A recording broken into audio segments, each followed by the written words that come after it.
British Columbia Institute of Technology acknowledges that our campuses are located on the unceded traditional territories of the Coast Salish nations of Musqueam, Squamish, and Tsleil-Waututh.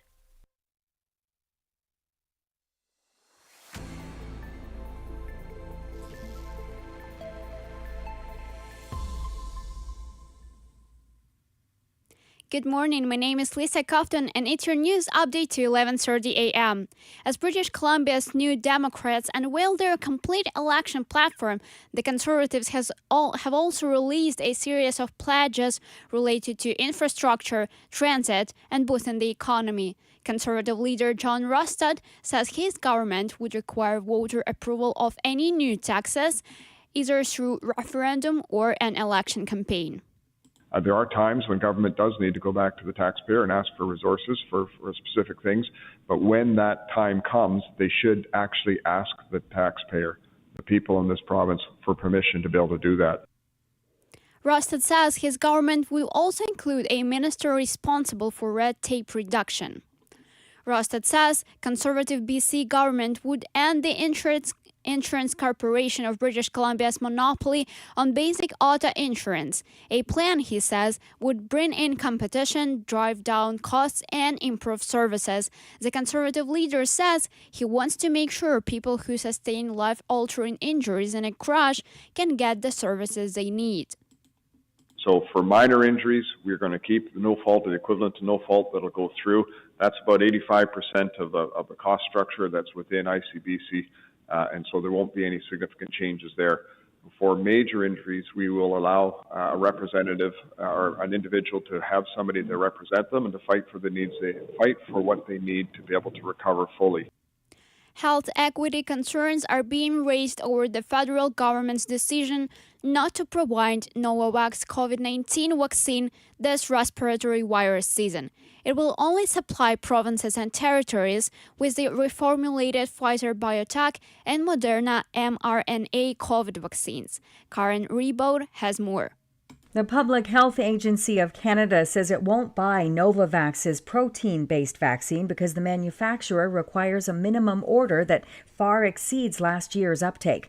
But some people say they are immunocompromised and had adverse reactions to the mRNA vaccines, and so they need an alternative. Don Bowdish, an immunologist at Hamilton's McMaster University, says extensive research shows that mRNA vaccines are safe for the vast majority of people who have autoimmune diseases. But she adds it's important to offer a vaccine that they're comfortable taking. And she notes not everyone can afford the cost or time to travel to the U.S. for the protein-based shot. Karen Reboud, The Canadian Press. A report by Canada Mortgage and Housing Corporation says higher interest rates decreased housing starts by about 30,000 units last year. Michelle Zadiakin has more. The slowdown in new construction amounted to a 10 to 15% reduction in the number of new starts for the year. CMHC's deputy chief economist says higher rates affected new construction of condo buildings across most of the country.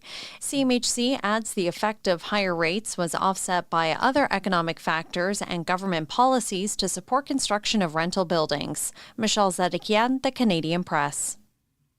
A child in Ontario has died of rabies after being exposed to a bat.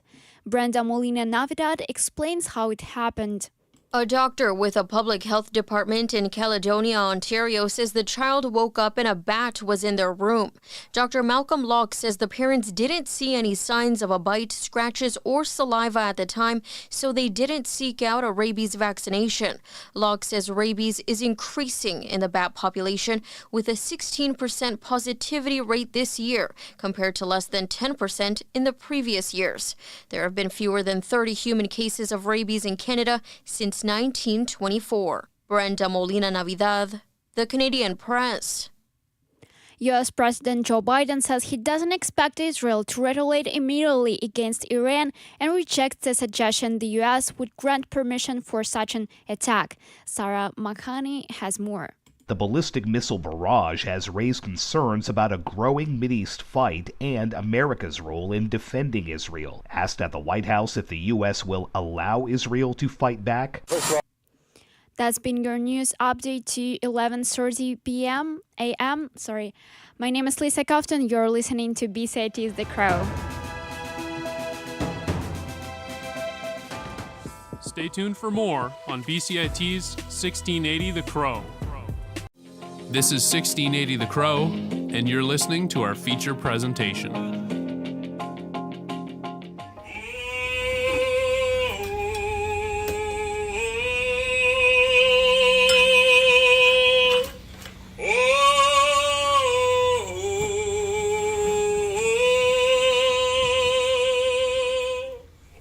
Welcome to Go with Grace. Help me heal my people.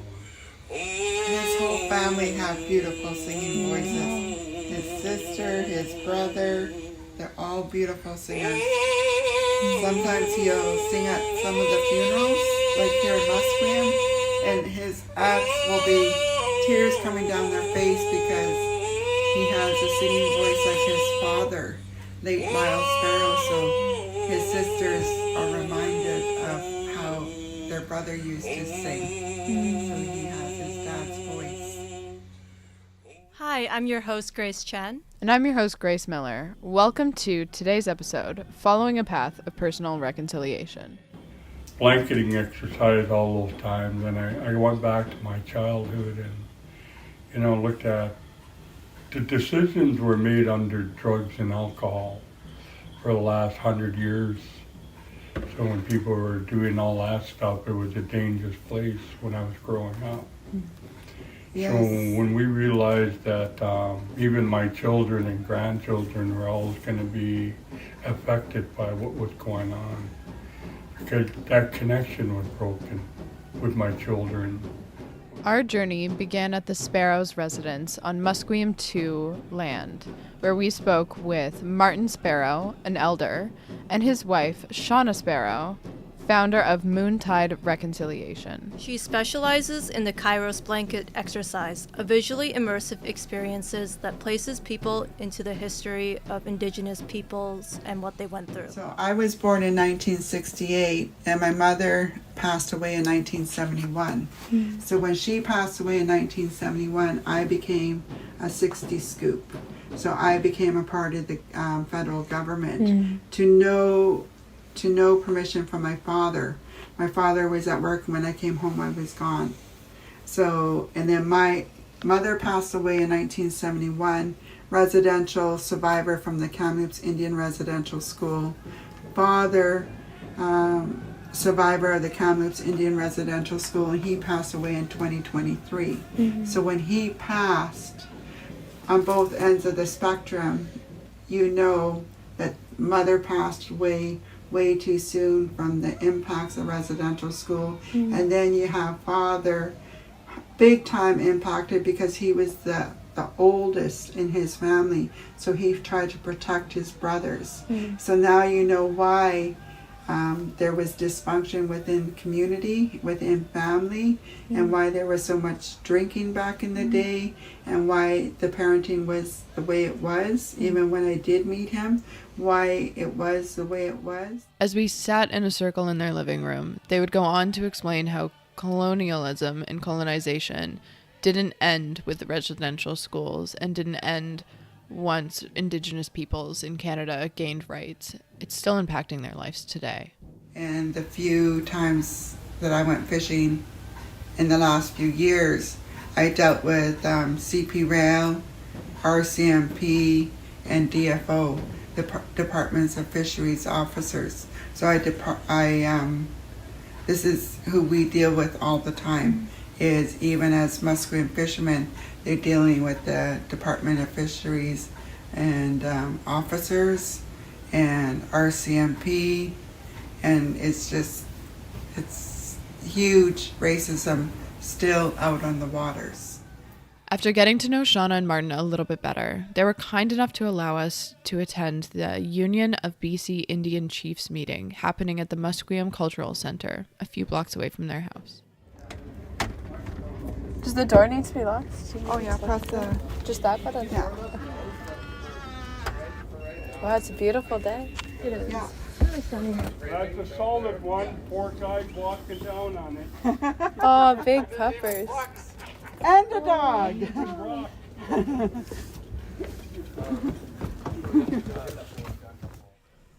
On the way to the center, I had no idea what to expect. I wasn't even thinking of what to expect. I heard meeting and assumed that it was going to be the same as any other meeting I'd been to before. I was more so grateful that they trusted us enough to let them into their community. For myself, I didn't expect the Chiefs meeting to be any different from other meetings I've attended, but what really took me by delight was the wonderful community next door where there was a marketplace.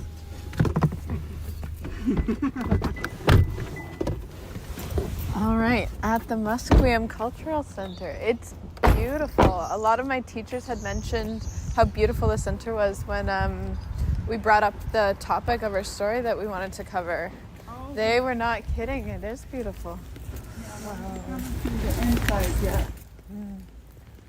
Although we didn't stay for the full meeting, experiencing what a decolonized meeting looks like was a very meaningful moment for me. It was a gymnasium filled with tables from wall to wall, set up in a circle, and rather than there being a podium, each chief had their own microphone, and an operator moved through individuals who wished to speak in a calm and orderly fashion. It was nothing like I'd ever seen before. We got back to Shauna's house, where she then showed us what goes into the work of planning her workshops. She emphasizes the role that youth facilitators play in her work. So they're actually doing what I used to do.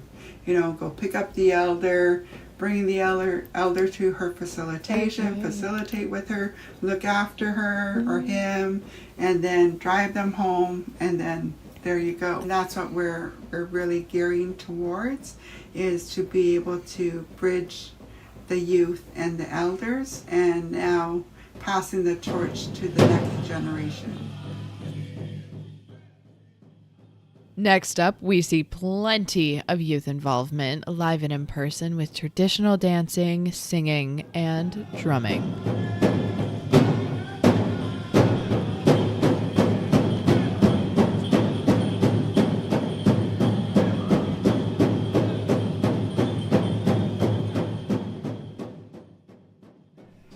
That machine seems a little bit more sturdy than the other one. What were you saying about more sturdy? That was Malachi. We found him while we were waiting to speak with Matthew Garrett outside of the powwow that happens weekly on Tuesday nights at the Vancouver Aboriginal Friendship Center Society. Malachi was a bit of a troublemaker and was trying to get a loose can of Coke out of a vending machine. He was pretty cute, hey? Yes, he was trying so hard to get it out and asked me to help him. He also asked me. I only slightly helped him. When we met up with Matthew, he explained how powwows came to BC, since it's not traditionally apparent on the West Coast. For like friendship centers, it was just a way to build community and have, just like that time to connect, especially for like younger kids to connect to culture. And the friendship centers were more in like urban settings, so you'll see them like there's one here, there's one in like Calgary, Winnipeg, Toronto. You'll see them in all those areas because they wanted to connect like urban youth, like Indigenous youth, to cultural space. So it'd be like people in community would take that up. And boy, have the folks in Metro Vancouver taken up the opportunities available at the Friendship Center. Gradually, while we were there taking in the powwow for all that it was, dancers from teeny tiny tots to more mature adults filled the gymnasium. Yeah, so I think like right now, it's really important because now you're seeing like, like young teenagers wanting to dance, and also like older folks wanting to dance. Like that's something that I've noticed. Matthew started doing traditional dancing and singing once he moved to Vancouver. Because I grew up in Alberta, but I moved here. So I think just finding a way to feel like more connected to home, because I was going to school and stuff and being away from family. So just finding other ways that help me feel more at home while I was here. The other thing Matthew did after moving here was starting to plan the Tuesday night weekly powwows that happen at the Friendship Center. He found that with more youth involvement, he did it with his friends, that popularity for the event rose and it was more accessible to people who really wanted to attend these events. They promoted it on Facebook and handed out physical posters. Honestly, in a lot of ways, I think it really helped, build a positive connection spiritually, and just helping, find the things that I need to take care of myself, as someone who is Indigenous and wanting to have that in my life and make that a priority. But also, I think it was important too to, see other young people want to get involved and stuff like that. I think being at the powwow event, it's very beautiful to see so much joy in the community and people coming together and them being so welcoming, because I think oftentimes with reconciliation, we only see the really sad stories and the really tough parts, but sometimes we overlook just celebrating the joy that comes with this week. I know for me, part of the most joy that I got out of being in attendance at this powwow was seeing all the little kiddos running around in their regalia, so excited to be there and being part of such a wonderful community. Later on in the night, Elder Mary Dorchet from Nitnet on Vancouver Island put that joy into perspective with something that she said ahead of the dancing. I'm very honored to be here tonight. This was not what I was going to do. I was going to sit back and watch and take everything in. But being a survivor, we have the strength. We've gotten the strength from everything that we've gone through. All the hurts, the pains, the memories. The memories are still there, but I've learned to work through them. And I think a lot of other people have too. And people who were taken away from their families as children and babies, my heart goes out to you. But I believe the best thing to teach your children is culture. That's what's going to get us through life. That's what's going to keep us strong. And if we're all together as one, that's where the strength will be. The rest of the night was filled with lots of joy, singing, and dancing, where Mary herself even joined in on the dance floor. The next morning, we reunited with Shauna at the Children's Hospice to attend a Kairos blanket exercise activity. I see you tapping your toe in there. Get out on the floor and start dancing. Bright and early, 8:30 a.m. the next morning, Grace and I are outside in the pouring rain out of the Canucks Children's Hospice. More ecstatic than ever for my first blanket exercise, but Grace's second. Grace, what was it like going into a blanket ceremony 10 years later? Revisiting the blanket exercise 10 years later was definitely a very empowering experience for me, because with the greater knowledge I have on Indigenous issues today compared to before, being in a room full of women to do such a powerful activity was very moving. As the blanket ceremony began, we helped set up the blanket ceremony itself, which was such an incredible honor. We placed script cards, so that's part of the blanket ceremony. So attendants will be responsible for reading scrolls, so passages that relate to the history of colonization in Canada. One of the most striking moments for me doing the blanket activity was seeing the way the blankets got smaller and smaller gradually over time, and the people around me moving to different areas of the room and not knowing what to expect next. This really gave me perspective of what it was like to lose your home and your people. Seeing the strength and resilience of Indigenous peoples, as well as how gracious they are despite the hurdles they have faced, really inspired me to keep playing an active role as an ally towards reconciliation. One of the things that moved me most about the blanket exercise was the impact it made on the woman in attendance. Overall, throughout the journey that we've been on, immersing ourselves in Indigenous culture as non-Indigenous folk, I'm so grateful to have seen firsthand the strength and determination of people putting themselves in painful situations for the betterment of reconciliation. I would like to spread my gratitude as well to Shauna and Martin Sparrow for allowing us in their home, bringing us to an elders meeting, and for Shauna taking us through a blanket exercise, as well as Matthew Garrett for allowing us to celebrate Indigenous culture at the powwow.